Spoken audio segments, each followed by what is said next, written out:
So thank you, first of all, for the opportunity to speak with you today. And as a West County resident for more than 10 years, I'm really excited to run for this seat. And I just feel that we need significant changes to make a significant impact in terms of the quality education that our children have access to. We cannot afford anymore 0.1 and 1% or even 2% improvements in terms of the success rate of our children. And I think that as a parent, as someone who grew up in an impoverished community, someone who was exposed to just violence and crime and experienced some of the trauma that some of the students that we at the Contra Costa County Board of Education serve, I think that I bring an invaluable perspective in terms of what the needs of the students are. And so the county board seat is interesting because we're more of an appellate body rather than your conventional school board, like the West Contra Costa Unified School District, which I'm a resident of. And instead we work on is we help students that are in our juvenile court schools or our community schools. And the goal is to help them to be successful and to transition back into their schools in their community so that they can graduate with their cohort. And that's what I would really like to focus my time and attention on, is making sure that we have clear pathways for those students. And unfortunately, many of those students, they come with a lot of trauma. They come with just so many concerns that I, for one, have experienced and I understand, because I believe I'm a success story, because I grew up in that community, and now I have my Ph.D. from Cal in material science and engineering, while raising 4 kids. And I think that it's important for students and just our community to see that you can be successful. I was a single mom when I graduated from high school, but I still persevered and I did it. And that's because I had people at the table, people that supported me. And so that's what I want to actually evaluate and really look at and make an impact. The other component is special education services. So I want to make sure that parents have the information and knowledge on how to best advocate for their kids. So many parents, and as an education advocate, I know firsthand that so many of our parents don't know. They don't have the information. They don't understand the information. And I want to make sure that they have access to the quality special education services that may not be available to them through their local school districts. We at the county can provide those services to better support those students. One of the other roles of the Contra Costa County Board of Ed is to serve as an appellate body. And so what we do is we evaluate students that are seeking an intra-district transfer from one school district to another, and if the 2 school districts rejected the student's transfer, then we come in and then we provide a solution and we make a decision on where the student will be best served to be successful. And then the other component is for charter schools. So the process for charter schools is typically to either go to the county and seek a county-approved charter school, and so that means that they can serve students throughout the county. So any city, any student that is in any school district, they can be served by a county-approved charter school. On the other hand, we have district-approved charter schools, or charter schools that apply through their district. So first they apply through their district, and if their district rejects their charter, then it's the responsibility of our board, the Contra Costa County Board of Education, to evaluate the charter applications and decide if they successfully met the 16 criteria mandated by the state of California. So that's really our role. And so what I would like to bring is my critical thinking skills. So as a researcher, as a trained scientist, I know how to critically think about a problem, to develop solutions and implement solutions, and then identifying ways to evaluate them, right? And so the key piece when we as the Contra Costa County Board of Ed, we approve the LCAP, one of the key pieces that we need to make sure is that we have a clear evaluation metric to ensure that we are providing services to ensure student success. And that's very important. And now we're going to have a metric from the state of California, which will be a great tool to use to make sure that we're doing the right job for our students. Unfortunately, over the past few years, we have not seen the growth that we really, really need for our students. We serve a predominantly Latino and African American population, and unfortunately they lag behind their cohorts, their Caucasian and Asian cohorts, and we want all kids to be successful. And so the goal is to really look at how we're serving their Caucasian and Asian cohorts, what resources are being available to them, and make sure each and every child has access to it, because we need to ensure that our next generation is successful, right? We need to make sure that we're not sending our kids or leading them down a trajectory of the school to prison pipeline. We need to stop that. And so for me, those are my priorities, to really look at that, to look at our LCAP for the juvenile court and community schools, to make sure we're really serving our kids well. I want to bring parent voice and teacher voice. So one of the things that I would really push as a trustee is to make sure we have a countywide teacher and parent advisory committee, so that they can give us input on how to best serve their kids. Teachers and parents, they are the experts. They know what's happening in the classroom. They know what kids need, and that's something that I think we're lacking on a county level. And I want to advocate, and with 2 other votes, we can have those committees established to make sure we're hearing from stakeholders, because all the students that we serve come from our school districts. They come from our 18 school districts. So we need to really understand what's happening. If they're coming 2 to 4 grades behind grade level, what's happening at our school districts that's causing them not to be successful. We need to understand the whole picture, and working and partnering with all 18 school districts to better serve the kids. That's what I intend to do if I'm elected to the board. So there's just a little intro for you guys there. So clearly we've got a kind of a high degree of technical acumen. You mentioned you're an engineer or a scientist, you said? Yes, right? Okay, yes. Wow. And then I can clearly hear that empathy for the situation at hand. Yes. And so now you started talking about these underserved segments, and from your perspective, what is the sticking point that needs to be addressed?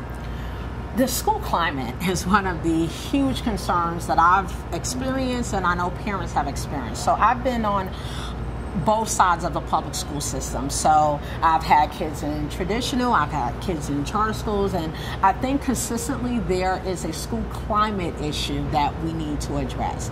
Because the thing is, parents want their kids to be safe. They want their kids to be well served.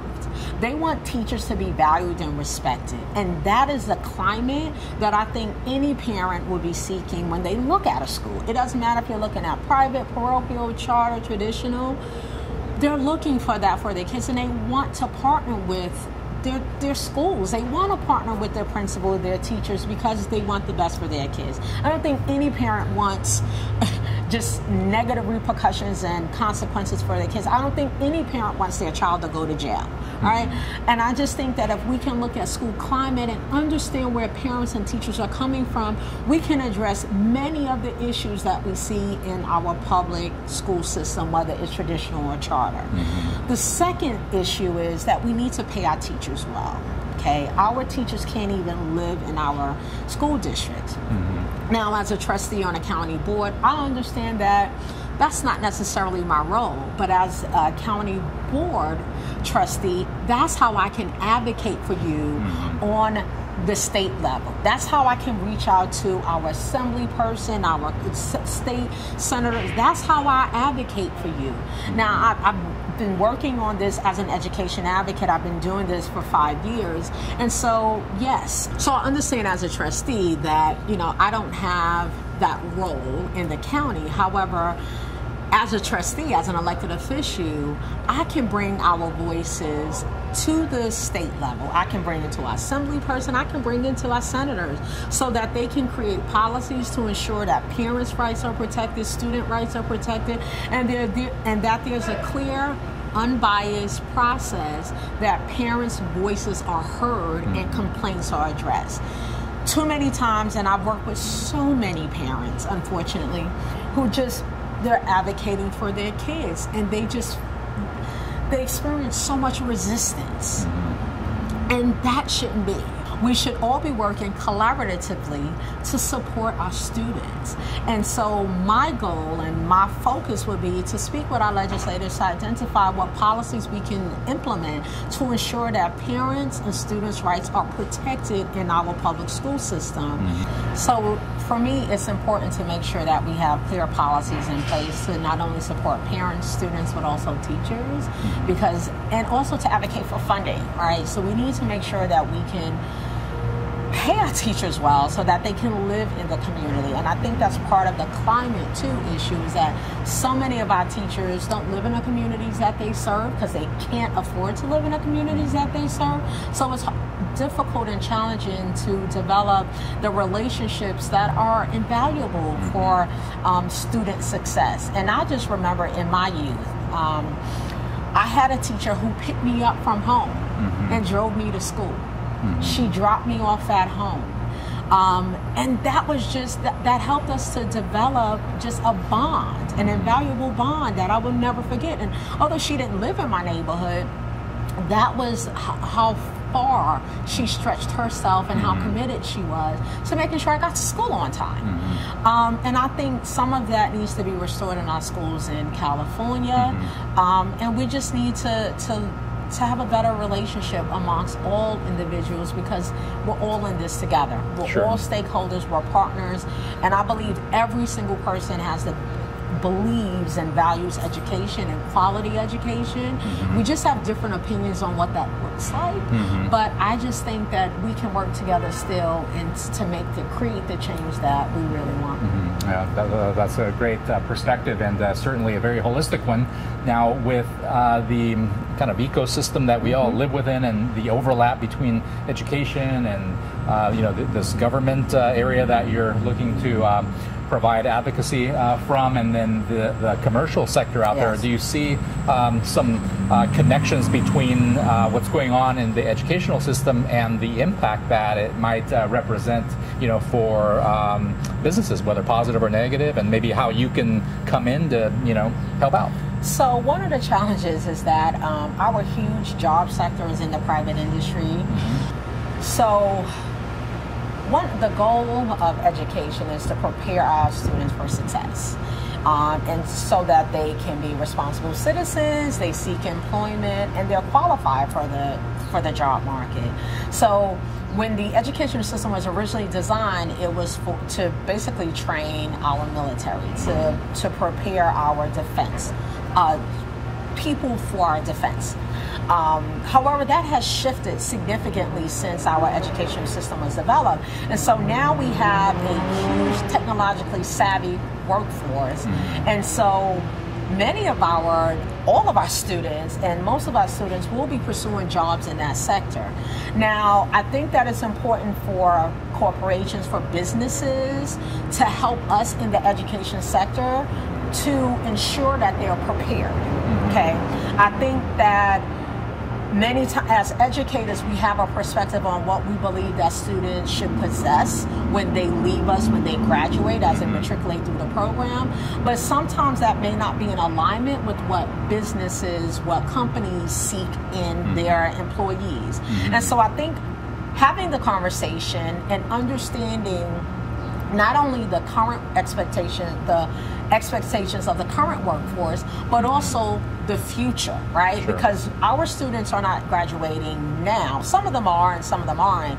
But when I think about my 8-year-old, so he's in 3rd grade, how do I best prepare him for that computer technological savvy job? How do I do that? So that means that I have to think now on what access he should have to computers, what programs he should know, should he learn coding, because that's the wave of the future. And I think that it's really important for companies to invest in our public education, but it has to be in a way that ensures that the people, the stakeholders, the parents, the communities, the teachers, the educators are at that table. When you remove parents, when you remove educators, when you remove a whole workforce, right, which is our teachers and our principals and our administrators who actually have the training, the professional training of the the educational system, when we remove them from the table, then some of you're saying that their input is not valuable. And it is, because they bring a perspective that I, as an engineer, don't sometimes necessarily bring, because I don't have that formal training. And there's a reason why we have formal training for our teachers and our administrators. And I want to ensure that all of those components play an integral role. And I know that our private sector, they have lots of money, right? And so they're for-profit.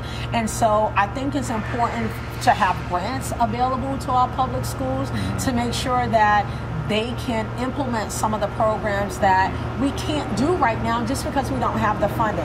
Not that we don't want to, not that we are incapable or incompetent of doing it, but just because we don't have the resources to do it. And I think that it's important that we at least have the conversation with Google, with Facebook, with all of them, because they're hiring our kids. Sure. They're providing those opportunities for our kids.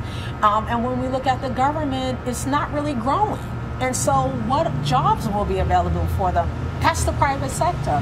So I think we need to at least we need to continue to have conversations about that and find ways to ensure that our teachers and students have the resources, but not depriving our public education system of what they know best and what they do well, which is having the fundamental understanding of education. And that as an engineer, I don't have formal training in, but I can tell you through my experiences in K through 12 at the university level and being a community college grad, I understand K through 6 and graduate school. I understand what it takes to be involved, and I also understand what it takes to be a parent. So that's what I would say about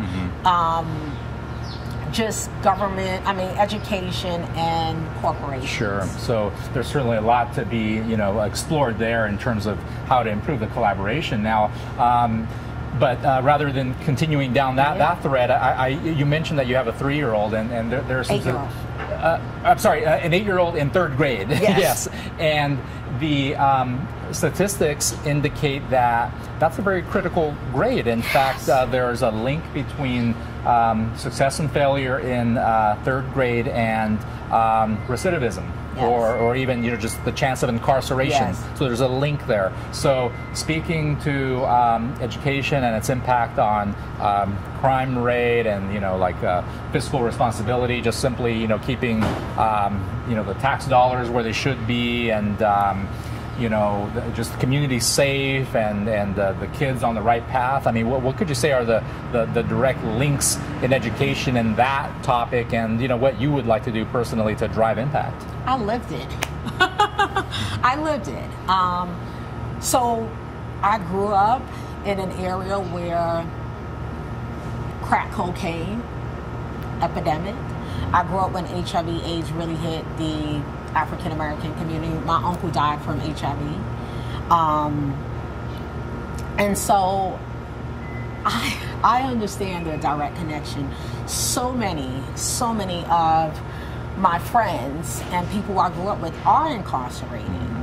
And primarily because the influence or the priority around education. So I grew up with my grandparents raised me. My mother worked 2 jobs.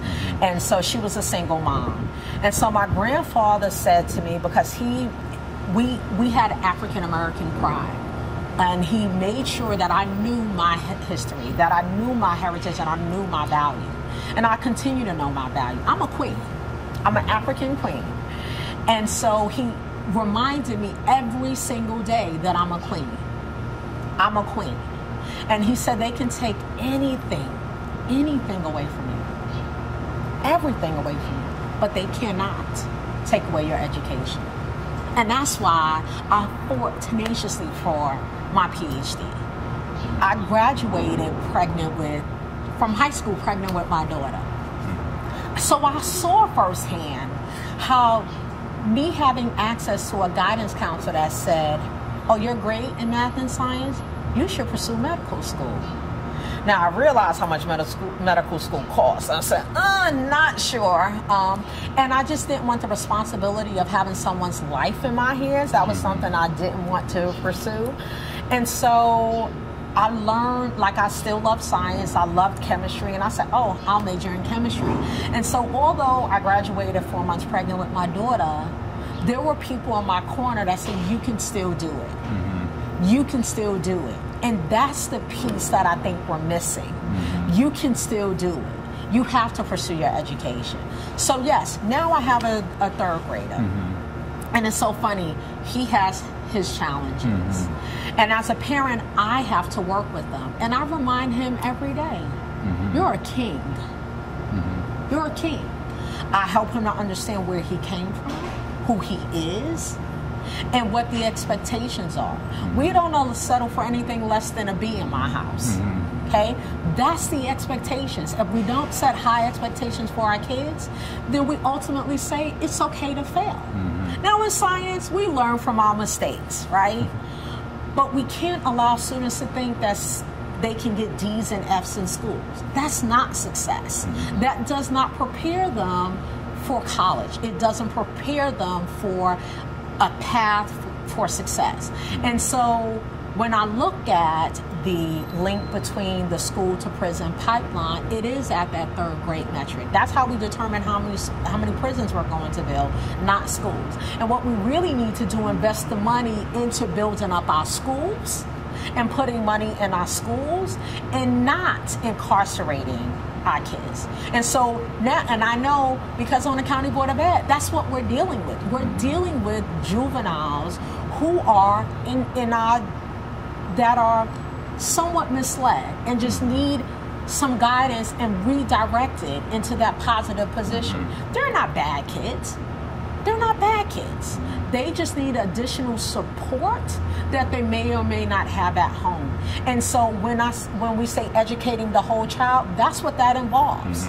Because they come in with some traumatic experiences. And I didn't realize that where I was raised, I also suffered traumatic experiences. I didn't realize it until I was adult. I had anger issues and didn't understand, why am I so angry? Why am I lashing out? And I realized because there were some underlying issues that I just never really addressed. Mental health is really important. And we need to make sure that those services are provided to our students and our teachers because they're playing a role. They're playing counselors, all these different roles at our schools. And it's really important for that to happen. And when I look at our, correctional facilities, what is the highest population? It's the same kids that we're underserving in our schools. And if we just give them some opportunities, we give them some hope, it's possible. And I met a guy just the other day. There was a fundraiser gala in Oakland. He was in a gang. He was incarcerated. Now he spends his life helping kids to understand that that is not the answer. There are other routes. There are other pathways. Trust and believe. Fast money is not good money, right? There are other ways, and you need the skill set. You need to have an education because if anything happens, because we push sports, but one injury, you're out of the game. So then how do you sustain yourself? How do you live? And so if you have education, you have something else to fall back on. You have something else to do. You can be a journalist. You can do so many things. But we have to help our students and our families to understand that education is the key. That is the platform. That is how we turn the school to prison pipeline around. We get more kids into the trajectory to college and careers and less towards that way. But we don't invest money in our elementary schools. We say, oh, we're going to have programs in high schools. Well, it's kind of too late at that point because students already have the mindset. If they think they're a failure by the time they get to high school, it's really difficult to transition that. So you have to invest money in your elementary schools so that they have the confidence, they have pride, they value, they understand what their focus and priorities are. And their priorities is to give 100%, to give their best. Even if they're not successful the first time, they can get there and they can work towards that goal. But we have to help them to understand that we're not looking for perfection. we're looking for not slow, because I don't believe in slow, right? But we want to see increments of success. But we have to see it at a pace so that they're successful and ready when they leave us in 12th grade. We cannot continue just funnel funds to high school. We have to invest in our elementary schools. Well, that's certainly a very thorough perspective that you've shared with us. Now, in summary, what specific approach are you going to bring to help drive this change from the standpoint? I mean, clearly you've got a very good grasp of the situation, a lot of empathy, clearly, the technical acumen, the hard skills. Now, from, your specific approach that you're going to take to drive change, is there a certain prioritization that you're looking at and a particular maybe angle that you'd like to tackle this from? I mean, what does the 90-day plan look like? In summary, I mean, we clearly, could do this actually all day. And it clearly is a big topic. So, kind of summarize for us what you're going to do as soon as you get in office. So, first 90 days, I got to hit the schools, right? So I need to understand what's happening in our schools. I have to get that perspective, because I can hypothesize all day. That doesn't mean that that's the situation. So first, I know from West County, West Contra Costa County, what the issues are, but I don't know it for all 18 school districts, right? And even in our juvenile court schools, I need to understand from that perspective. And I need to understand where those students are coming from so that I can better serve them, because then I can look at what resources they've had available and make sure that we're providing them with the resources that I have access and control over, which is our juvenile court and community schools.